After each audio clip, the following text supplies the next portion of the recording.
Pandangan Islam berkenaan perkara-perkara ghaib tersebut adalah hanya Allah Subhanahu Wa Taala sahaja yang tahu perkara ghaib secara mutlak. Bahkan Nabi Muhammad SAW sendiri pun tak tahu benda ghaib. Orang mai tanya Nabi cerita umat terdahulu, Nabi tak boleh jawab. Nabi kena tunggu wahyu. Nak jadi cerita wahyu pun lambat turun. Nabi pun tertunggu-tunggu sampai kena perli dah. Lagi dahsyat, isteri Nabi sendiri kena fitnah.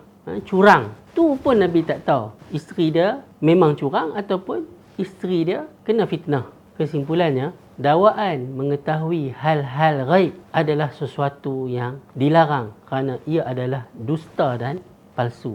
Individu yang mendakwa dia tahu benda ghaib sering dikaitkan dengan bomoh, tukang tilik nasib ataupun istilah moden astrologi.